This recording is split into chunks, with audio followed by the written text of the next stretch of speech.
Usap-usapan ho ngayon, ito hong naging desisyon ng Korte Suprema na kung saan ay ibinasura at ito pinal na ho ito mga kababayan ang pagbabasura ng Korte Suprema dito po sa impeachment case o yung motion for reconsideration ng House of Representatives. Ito ho with finality na po ito. Tapos na ang laban at hindi na po tatanggap ng anumang mga hirit ang Supreme Court. At ito ay may kinalaman sa naging naunang desisyon ng Supreme Court noong July 25, 2025, na kung saan ay kanilang idiniklara na yung articles of impeachment laban po kay VP Sara Duterte ay unconstitutional. So ngayon ho mga kababayan, yung unang desisyon, unanimous, so lahat po ng maestrado ng Korte Suprema ay bumoto ng pabor na nagdeklara na unconstitutional o labag sa saligang batas. Ito hong ginawa po ng House of Representatives. At ngayon ho, nag-motion, wala na ho, ito, with finality na po ito. So ibig sabihin talagang wala na pong kahabol-habol.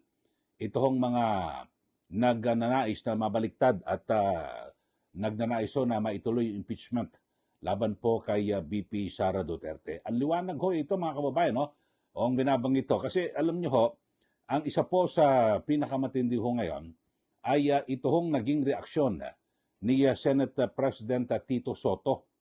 Mga kababayan, na kung saan talagang yan po ang pinag-uusapan.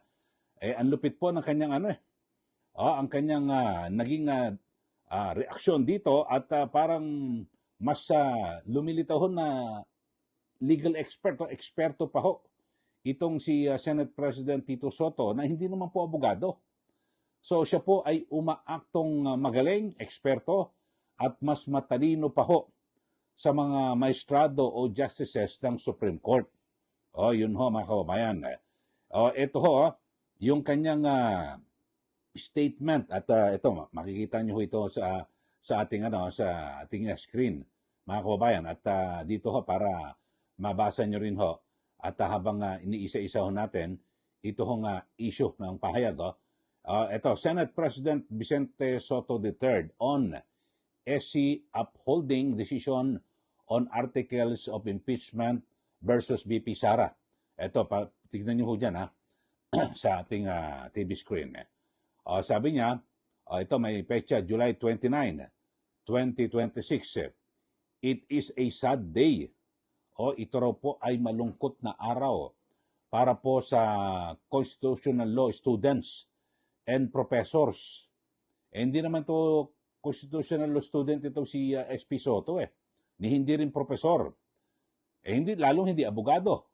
Pero nag-aabogado sa kung sino man. Ito sabi niya, the Constitution had just been amended unconstitutionally. So, inamyenda raw po ng labag sa saligang batas yung ating konstitusyon. Sabi niya, unconstitutionally through Supreme Court overreach. Biruin nyo, pinagbibintangan niya na ho, mga kababayan, na nag-overreach o lumagpas po sa kanilang kapangyarihan ito pong Korte Suprema. So inaakusahan na po nitong si Tito Soto ang Supreme Court na lumagpas sa kanilang kapangyarihan. So wala pong itong respeto sa kanyang co-equal branch. Alam niyo tatlong sangay ng pamahalaan. Di ba? Ang ehekutibo, yung executive branch, yung legislatura, siyempre yung Senado at ang House of Representatives, at ang judiciary. Siyempre yan po'y pinamumunuan ng Korte Suprema. So wala na ho, binastos na ho ni Soto itong Supreme Court. Biro mo sabihin niya na ito ho'y inamyendahan na ang ating saligang batas at ng labag ho o illegal. Sabi niya at through Supreme Court overreach. Biro niyo, pinagbintangan niya na ho, inakusahan na lumabag at lumampas sa kapangyarihan ito pong Supreme Court. Sabi niya pa, ito it will take decades of retirements to correct this misinterpretation. Sabi ho yan ni Soto. Ito pa ho, sabi niya, when the law is clear, there is nothing to interpret as any first-year law student knows. Ayun ho. So, wala raw dapat i-interpret. Alam niyo, ang ginawa rito ng Supreme Court, talagang mas nilinaw at tinanggal ho yung mga posibleng pag-abuso dito po sa impeachment na kung saan ay mas maliwanag ho ngayon na dapat ay dumadaan at sumusunod sa proseso yung mga mambabatas. Ito pa, sabi ho ni Soto, the decision is a clear judicial legislation. The Supreme Court, as written in their decision, admitted of introducing a rule for Congress to follow in the conduct of impeachment, a clear encroachment on the power of the legislative branch as provided for by the Constitution. Impeachment is now an impossible dream. O yan po, nababasa niyo yung ito hong statement ni Senate President Vicente Soto III dito po sa naging desisyon ng Korte Suprema. So, maliwanag ho mga kababayan na kanyang tinututulan at hindi po nirerespeto yung kanyang co-equal branch at kanyang binabastos yung kataas-taas ng hukuman at kanyang pinalilitaw na mas matalino pa ho siya dito po sa lahat ng mga justices ng Supreme Court. Lahat po sila bumoto ng ng pabor na nadeklarang unconstitutional o labag sa saligang batas. Ito hong impeachment, yung articles of impeachment laban po kay VP Sara Duterte noong 1 taon. Maliwanag ho ito mga kababayan. But sana kung ano ba ito, siyempre ang Supreme Court, di ba, sa wikang Pilipino, kataas-taasan. So, si Soto ay umaaktong Diyos na. Siyempre, may Supreme Court na Ano pa susunod dito? Diyos na. So, Diyos na itong si Soto na mga batas. Dito po sa lupa. Mga kababayan, ang liwanag ho ang desisyon ng Supreme Court. Ako, hindi ako abogado, pero nang ipaliwanag ho, at di ba, inisa-isa ko ho mga kababayan, at hindi naman tayo abogado, pero ang liwanag po mga kababayan na inisa-isa na hindi pwedeng abusuhin at talagang hindi pwedeng gamitin na parang armas para, di ba, gipitin ang isang opisyal ng gobyerno. Ito, ipapaliwanag ko rin yung mga kababayan kasi may nagponente dyan, dito po sa desisyon po ng Supreme Court. Ito ho. At ito po ay sinulat ni Supreme Court Senior Associate Justice Marvic Leonen. Yan ho itong si yung ponente ho ng kasong ito hindi mo masasabing in-appoint to ni Duterte. Nasabihin natin maka Duterte, hindi po. Talagang ito ho ay talagang matwid sa batas. Ito binigyan din ng Korte Suprema na ang impeachment, pakinggan mo, Tito Soto. At iba pa yung mga nagbibigay po ng komentaryo dito ho, na hindi dapat abusuhin bilang kasangkapan upang panatilihin ang paghahari ng kasakiman o upang ipahiya at pigilan ang mga opisyal ng gobyerno na gampanan ang kanilang konstitusyonal na tungkulin. So yan po ang iginit ni sa desisyong isinulat ni Supreme Court Senior Associate Justice Marvic Leonen. Kasabay ng pagpapatibay sa naunang ruling na labag sa konstitusyon yung articles of impeachment laban po kay VP Sara Duterte. So maliwanag ho yan Ako na ho iisa-isa, himay-himay na ho natin mga kababayan, bagamat hindi po ako abogado, pero base ho sa ating pagkakaintindi, kayo ho, tingnan nyo rin ho. Sa website ho ng Supreme Court, makikita ho yan sa mga pahayagan. At mabasa, may wikang Pilipino, wikang English. Ito, sa kanyang ponensya ni Justice Leonen, nilinaw nito na ang impeachment ay isang mekanismong pananagutan. Siyempre, issue rito, accountability, di ba? Hindi sandatang pampolitika. Ayon. Kasi, di ba, alam niyo naman yung nakaraan, di ba, kay VP Sara Duterte, talaga lumilitaw na hindi parang gustong habulin at papanagutin ito hong si BP Sara, kundi para pabagsakin. Di ba? Dahil siya po ang pinakamalakas na kandidato at posibleng maging Pangulo sa 2028. Di po ba? So yan po, no? At alam niyo naman talagang, di ba, may mga pag-amin nga dyan na talagang nagkabigayan ng, di ba, sabihin natin, ayuda sa eleksyon, di ba? Ito ho. At sabi ho niya, dahil sa malalawak na epekto nito sa mga institusyong demokratiko at sa tiwala ng publiko, dapat itong isagawa ng may konsensya, maingat, at may bigat. Ayon.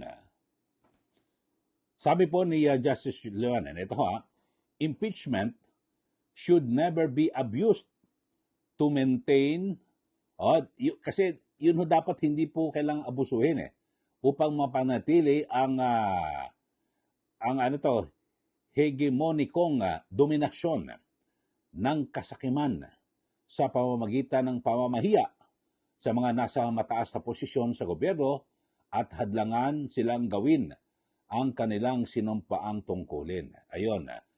Sabi ho ni Justice Leonen, sabi niya, this is why impeachment has been designed so that it is not merely a political process initiated by mere allegations or by a perceived public acclaim shaped by the propagandistic effect of time press releases or irresponsible viral posts on social media. So binigyan din po ng korte na ang impeachment ay hindi dapat na idaan sa ingay o pressure ng opinyon, kundi sa maingat na proseso na umaayon sa konstitusyon. Isang paalala na ang pananagutan ay dapat makatarungan, makatwiran, at hindi arbitraryo. Ayon, so maliwanag ho ito mga kababayan. Tito Soto, sana naintindihan mo itong binabanggit ito sa ponensya po ni Justice Leonen. Maliwanag ho, yung impeachment, yan po ay ginawa para papanagutin yung isang mataas na opisyal ng gobyerno, hindi para gipitin at pabagsakin. Kasi, di ba, kayo maliwanag naman di ba, ang ginawa kay BP Sara Duterte na kung saan ay talagang kung ano-anong tinapunan ng mga aligasyon, tapos kasi yung nangunguna sa pag-file ng impeachment, merong ambisyon sa 2028 na maging Pangulo. Di po ba? Yan po si dating Speaker Martin Romualdez. Base yan sa mga lumalabas ng mga ulat. Di umano, di po ba? So, ganun ho.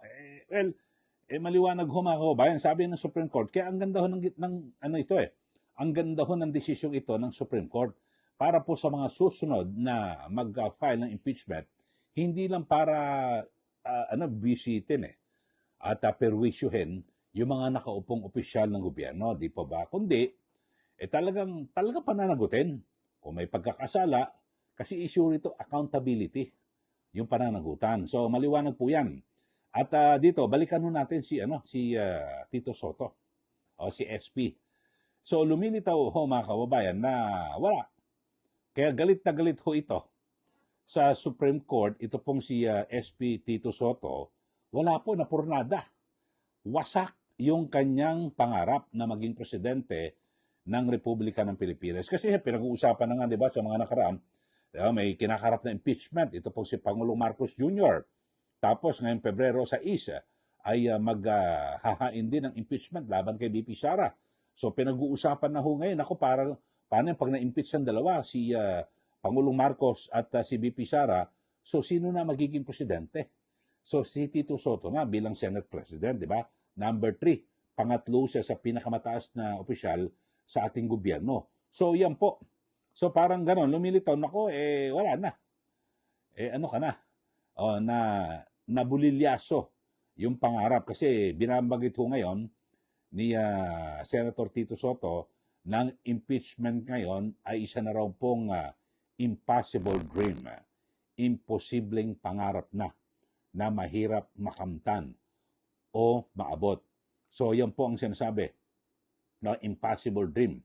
Dahil po sa desisyong ito ng Supreme Court, mga kababayan. So, pero alam niyo ho, ito hong naging pahayag, isa pong malinaw na pambabastos po ito at kawalan ng respeto ni Soto sa Supreme Court. Buti sana kung alam niyo ho kung yung desisyon, dikit, yung kung sa lang, talagang malapit ho, ilan ba sila? 15. Halimbawa ay kahit nasabi mo 7 o 8-7 man lang dikit Pero wala ho ni isa man na sumang-ayon na na hindi labag sa ligang batas. Ito pong articles of impeachment, nagkaisa po lahat po ng mga justices ng Supreme Court, lahat po yan matatalino at napakahaba ng mga karanasan sa pag-aaral sa batas. Hindi basta-basta ho yan, mga kababayan. Sila po ay nagkasundo at nagkaisa. Wala akong tumutol dito po sa naging desisyon na nagsabing unconstitutional ito hong articles of impeachment laban po kay BP Sara. So maliwanag ho ito, mga kababayan. Ang binabanggit rito, parang naamyenda ho daw yung ating saligang batas. Buti sana kung itong si Tito Soto, siguro kung retired Chief Justice sa Supreme Court, medyo parang baka mag-isip ako dahil baka may basehan ito, di ba? Talagang nagsunog ito ng kilay sa pag-aaral ng batas. Wala ho hindi naman po ito abogado Di po ba? Aktor po ito. At singer. So, showbiz ho ito, mga kababayan. So, maliwanag kayo, ano masasabi niyo rito sa pahayag ni Senator, si Senate President Tito Soto, na kung saan ay sabi niya, nagmalabis daw ang Supreme Court sa naging desisyon dito po sa, na kung saan ay idineklarang unconstitutional ito pong impeachment, yung articles of impeachment na inihain po ng House of Representatives diyan po sa Senado noon, di po ba? Kasi alam nyo, ang ginawa ng Supreme Court dito, talagang pinatinuho ang sistema.